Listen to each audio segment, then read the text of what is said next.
Hi, Chris here. Today I'm going to be looking at this Clover Wavelock. It's a Japanese detainer cabinet lock. It's a sort of interesting wave-shaped keyway. It's a nice little lock actually. Everything you'd expect of a Japanese lock really. It's great quality. All feels very nicely put together, and it's a sort of fun, interesting, and somewhat different pick. I think it's basically the same design as Takigen detainer locks. Seems identical, but obviously sold under a different name. This is the tool I've made for it. I'll show you how that fits inside in a minute. Quite small. It's about 4.5 millimeters across, and it's about 3/4 of a millimeter thick that way. That's just made from a 1.5 mil shaft ejector pin. I've made these prongs to tension on disc 1.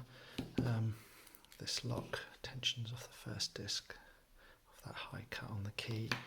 But after making this, I discovered that some of these actually mid-tension. So if I wanted to pick one of those, I'd have to make a different tensioner, which looks a lot more like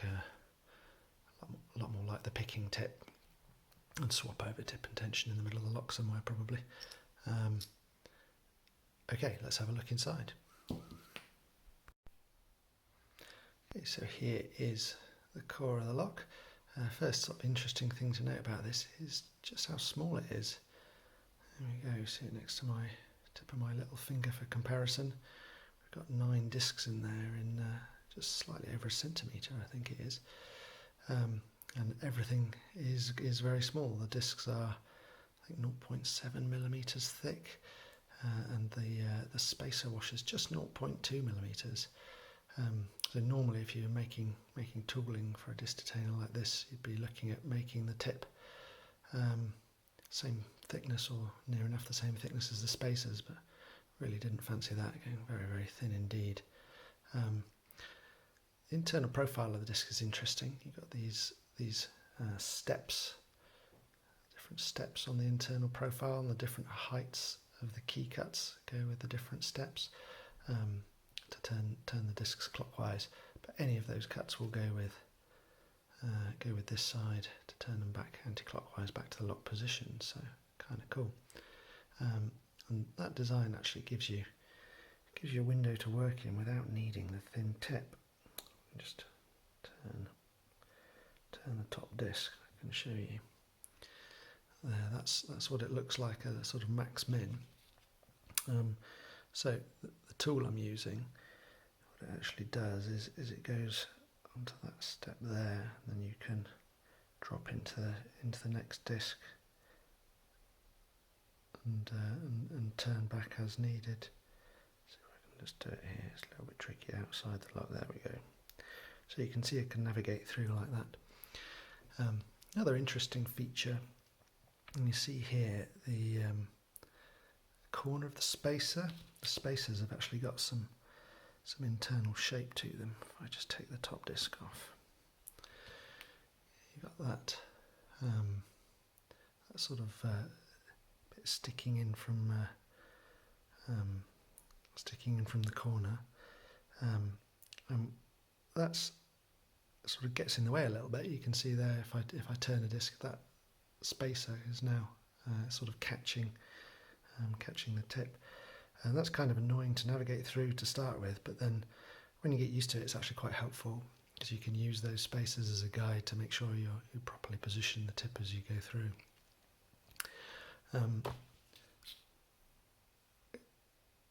Most of these discs, well, all of them apart from the tension disc, I've got a whole load of false gates in, and when I made this tool I was sort of assuming I'd be able to wobble test it, but that doesn't really work. The false gates are very narrow, so you can do that sort of full turn and come back and test them, but it's actually quite difficult to tell which is a true or false gate like that, because there's so much rotation from one way to the next.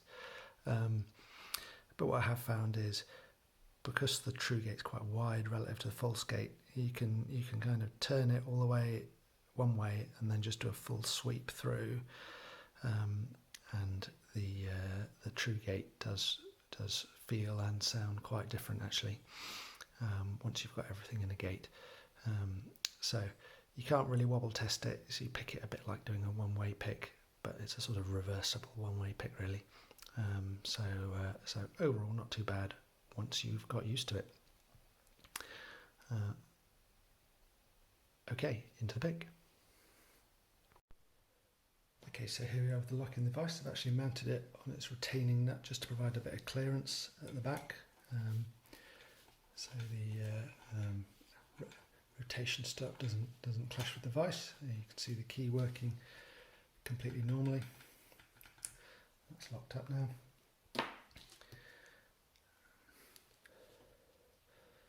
Just turn stuff in a generally clockwise direction.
On this first pass through, I'm just trying to put things in a gate of some sort so I can improve the feedback, and then I'll do some more passes through in a minute.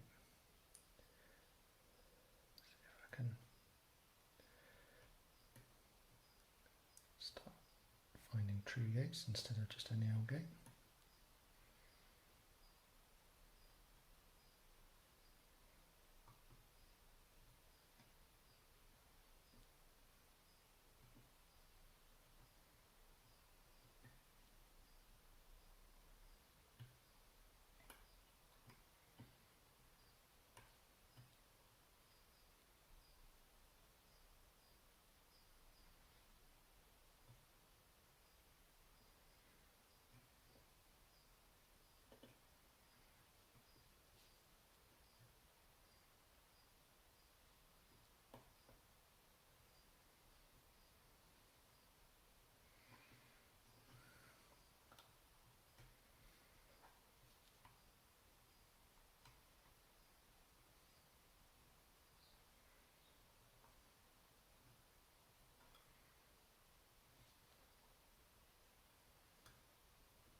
So you can probably hear some clicks now. I think it's still mostly false gates. I'm still just trying to make sure everything's in a gate of some sort. And as I'm doing that, the feedback's steadily improving.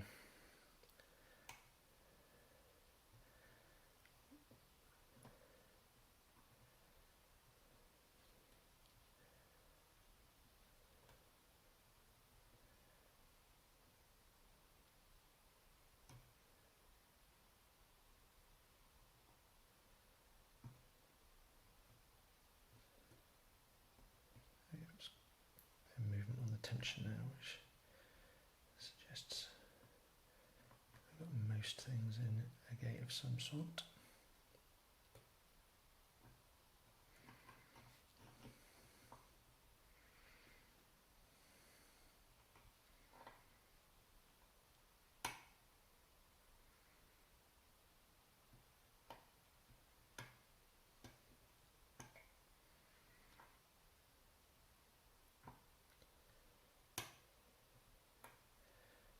So now I'm just going to sweep through each gate in turn, trying to find the widest feeling gate, which will be the true gate.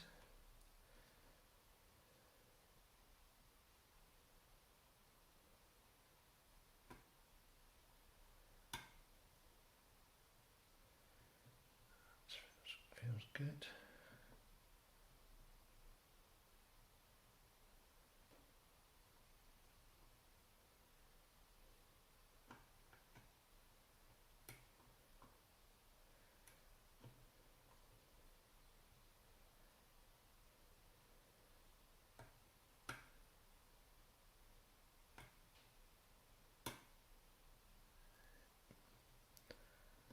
It's 3 discs set, I think.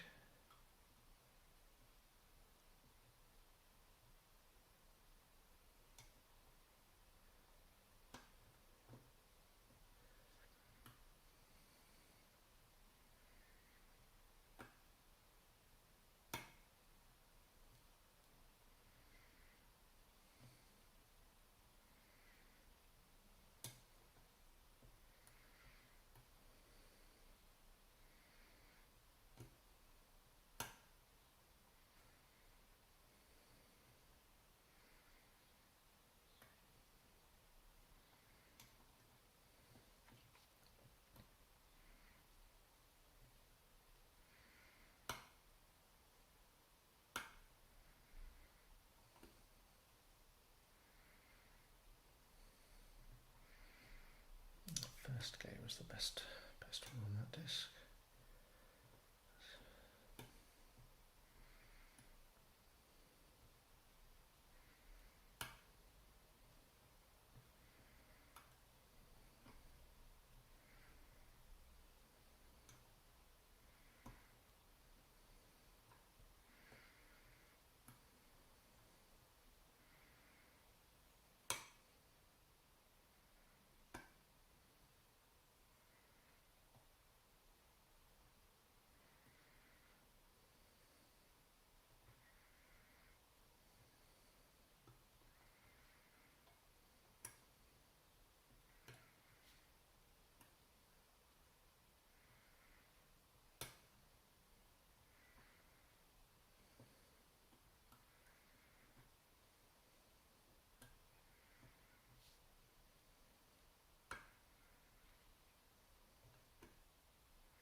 And there we are, open.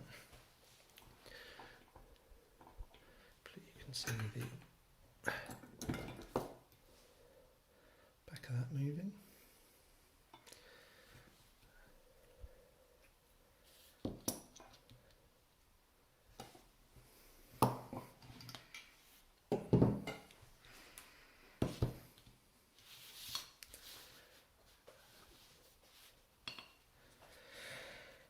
It's a little bit of a fiddly get, this one, so bear with me.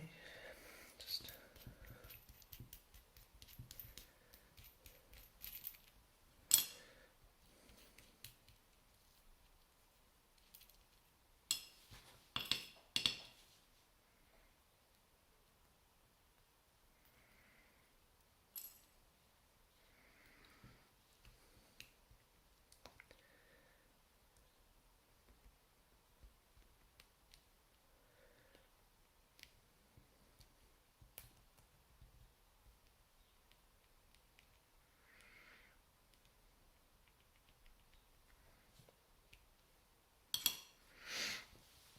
okay, so that's the rotation stop off the back, and now I've just got a fairly annoying circlip to get out.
just drops out the back.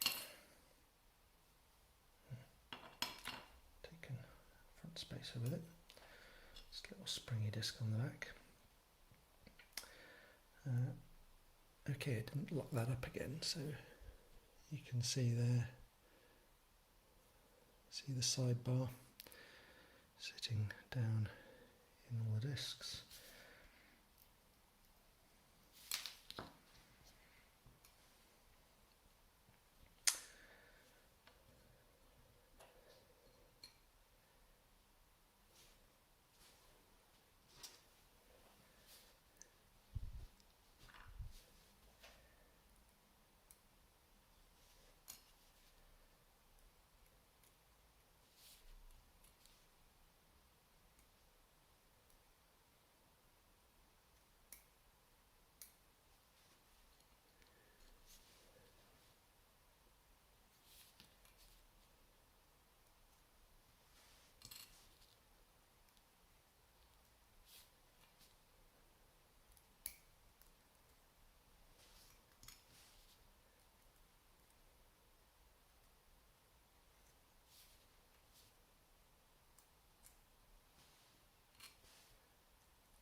Okay, so there's the carrier, very simple. Here is the body of the lock, so you can see there's the groove for the sidebar. Down at the bottom there you can see the spinner is held in with another circlip. I'm not going to take that out. Here is the sidebar, just a round bar. And if we have a look at some of the discs, here's that front disc used for tension, so no false gates on that one, just a single true gate. And then all of the rest of the discs are a bit like this one, so you can see it's got 1, 2, 3 false gates, 1 true gate.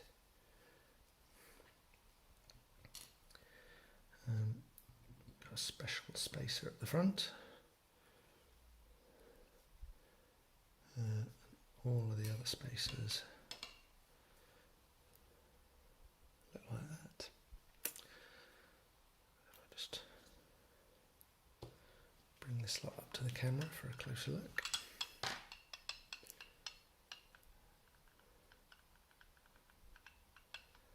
And, there we are.